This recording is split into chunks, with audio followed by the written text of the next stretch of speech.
The FX limited series Fosse Verdon racked up 17 Emmy nominations, including one for period costumes for my guest today, Melissa Toth. And Melissa, you've done quite a bit in terms of film, but you haven't done necessarily as much television. So, and especially in limited series. So, was there a difference for you in terms of how you approach this than versus how you would approach a movie? Yeah, I mean, the first thing I did was just decided I would try to hang on to my ass as much as possible because I was pretty terrified going into it, knowing that the pace was incredibly fast compared to film. You say that I don't do as much television, but I basically have never done television. So this was my first foray into television. And I usually stay away a little bit just because my emphasis is in film and it just goes with my lifestyle a little bit better. I have children and I know a lot of people who say, oh, you can't do television with children and it's very difficult and get ready to say goodbye to them for, the next 8 months. And that wasn't the case at all. I had an amazing team. We had the most brilliant showrunners, Tommy Kail and Joel Fields and Stephen Levinson, Michelle Williams, who was a mother as well, and we had worked together before this, and we bonded over that, and everybody just made it as easy as it could be as far as the life work balance goes. So that's important for me, and it was good. It was good for me on that end. But I knew I had a huge task in front of me, and the first thing I needed to do was just assemble a team that could sort of tackle this epic story. Yeah, and so the episode that you're nominated for is the premiere episode, Life is a Cabaret, and to me that is like a perfect submission because you have to tackle all of this stuff. You have these iconic costumes from Sweet Charity and Cabaret, and then you also have kind of the period costumes, the scenes at the party and stuff like that. So what posed the biggest challenge for you in terms of tackling those elements?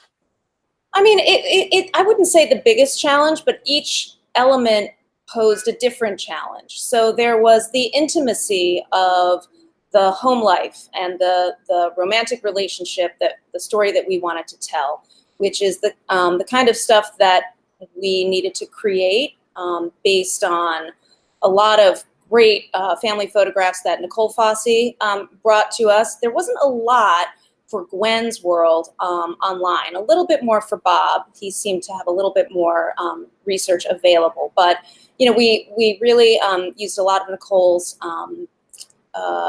family photographs. The show stuff, so the movie stuff, Sweet Charity and Cabaret, we had our work cut out for us. We knew exactly what we needed to do, and we watched those movies over and over and over and over again, ad nauseum, slow-mo, screenshots, and we worked extremely hard to try to find the correct fabrics, the correct trimming. We made jewelry. We built everything from scratch, and we tried to, because for instance, the Sweet Charity costumes are iconic. I mean, that's Edith's head, looking over your shoulder, and that's not really a position most costume designers enjoy being in. So we tried to we had to try to trick the eye just a tiny little bit, because there were fabrics that were just never going to be recreated exactly and never going to be found. So we did as much as we could. I think we got about 95% there, which actually worked out well, because when you look at different actors playing the iconic people, so you don't have Cheetah Rivera, you've got Bianca, the slight 3 to 4 percentage points off in the costume kind of worked with the 3 to 4 percentage points off on the faces. So that was a huge challenge, just building all of that stuff. And then, the intimate stuff was more kind of hopscotching in between the sort of visual research that we had and sort of trying to tell a story based on what we could imagine would happen in the kitchen of, Gwen Verdon with her daughter. Because even though Nicole lived the life, she like any of us, wouldn't have pitch perfect memories for every, single bowl of cereal she ate. So we created there, and that's my collaboration with actors and helping them figure out how to play the part, helping them with their costume in order to get there. So. Yeah, and a lot of actors talk about how the costumes, oftentimes will, inform, how they move. And in this case, you're dealing with an environment that's pretty much all about movement in terms of like the world of dance. So, particularly in some of those dancing scenes, those of us who don't know a whole lot about costumes and things like that, do you have to do different things for those highly choreographed numbers in terms of assembling the costumes than you do, say, for just like an average scene? Oh yeah, for sure. There are specific sort of dance-centric tricks and elements in the mechanics of the costume that you can do. However, it's a period show. So we wanted to be very, very rigorous about how we presented the costumes. Like, for instance, in Cabaret, we know from a lot of research that's out there that the costumes it was sort of a scramble. There was sort of a low budget sort of feel, and there was a scramble, and Gwen Verdon herself had a lot to do with it, and I think a lot of it was sort of catch as catch can. For instance, the shoes that they wore. Back then, there were no such thing as dance rubbers on the bottoms of shoes. And in the movie Cabaret, you see the bottoms of those shoes very right there in the frame. So we wanted to make sure that there were no dance rubbers on the shoes. So we had to kind of thread the needle a little bit with period accuracy versus the dancers being able to move. Now, that being said, dancers are incredible humans. I don't know how they do what they do, but we had a lot of scenes in other episodes as well that it's like, well, you're not dancing in like spandex right now. You're dancing in a pair of Levi's and a sports shirt, and it's 1955. So get into it. And they all did. I mean, it's amazing to watch what they can do without a lot of help. So that was really cool part of the experience for sure.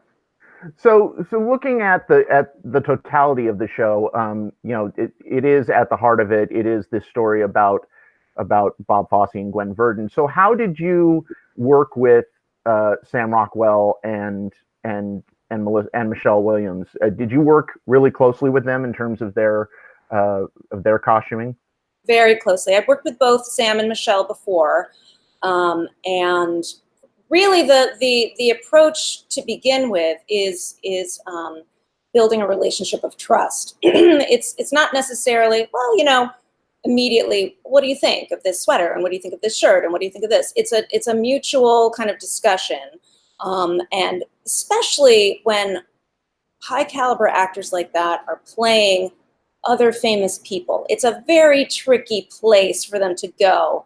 It's not 100% made up. It's based on reality, but they also have to bring their own sensibility to it in order to give truth to the performance. So we want to avoid impersonation. We want to avoid sort of copying somebody else. So we looked at the silhouettes. Like, for instance, for Sam, we looked at the silhouettes of Bob Fosse. Different body. I mean, Fosse was brutally skinny, and Sam got into excellent shape, but he's not the same body. So we did what we could. For instance, Fosse wore a lot of shirts with epaulets. It was the 70s, and this sort of military style thing was a thing, and he liked to open his shirts pretty low.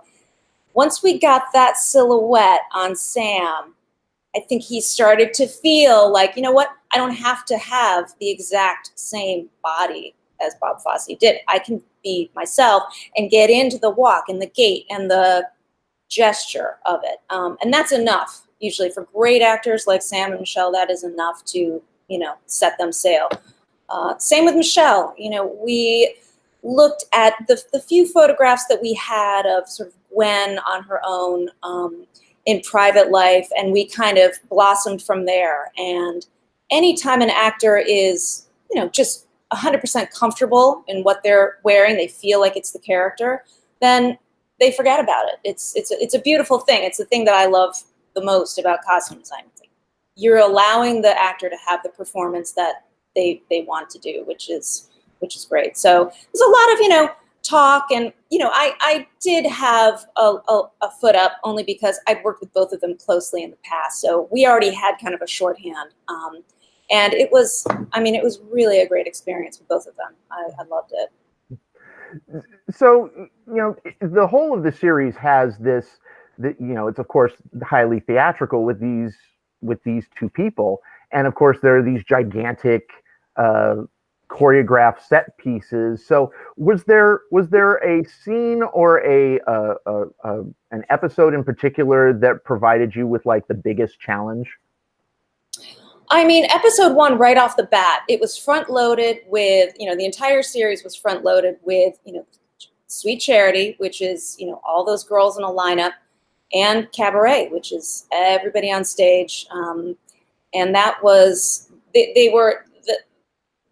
we needed to get those right off the bat. And beyond that, there were also, I think, I'm trying to remember the exact number of costume changes, but over the course of the series, I think Michelle had over 100, and Sam probably had somewhat close to that.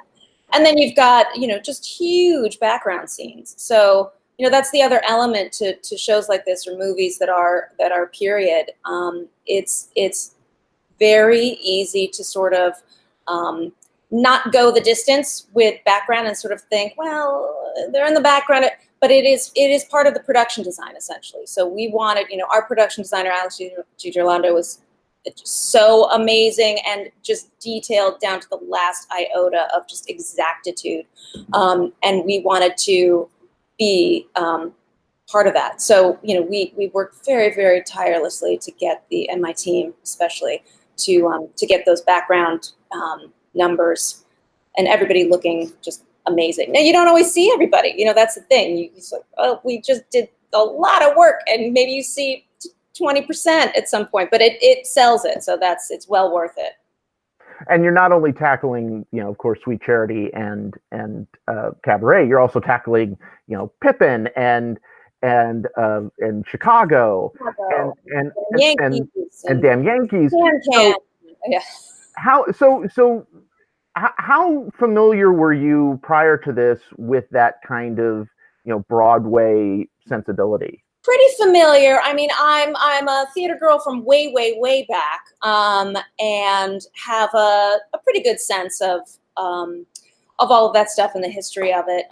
Also was a big Fosse fan, especially of the movies. But I also had people on my team. I made sure to put together the team of people where we had, you know, 17 different kinds of brains, so that, you know, my co-designer, Joseph Lacourt, my assistant designers who were, you know, had basically come from a theater world, hadn't done much film or television. You know, we needed that element. We needed craftspeople who knew how to do millinery and knew how to do feathers and knew how to do beading and knew how to do all of that stuff came into it. So, you know, you get to a point where you're able to just put the best person on each task, so that the whole thing sings. My co-designer, Joseph, especially, is just, I mean, he actually became known, it's kind of funny, he became known as the Damn Yankees. I mean, he'd been in the show like 8 times. He knew exactly, he knew the curtain call, how people were supposed to line up for the curtain call. The ADs were calling him in, you know, Joseph, you got to get in here and tell us which order the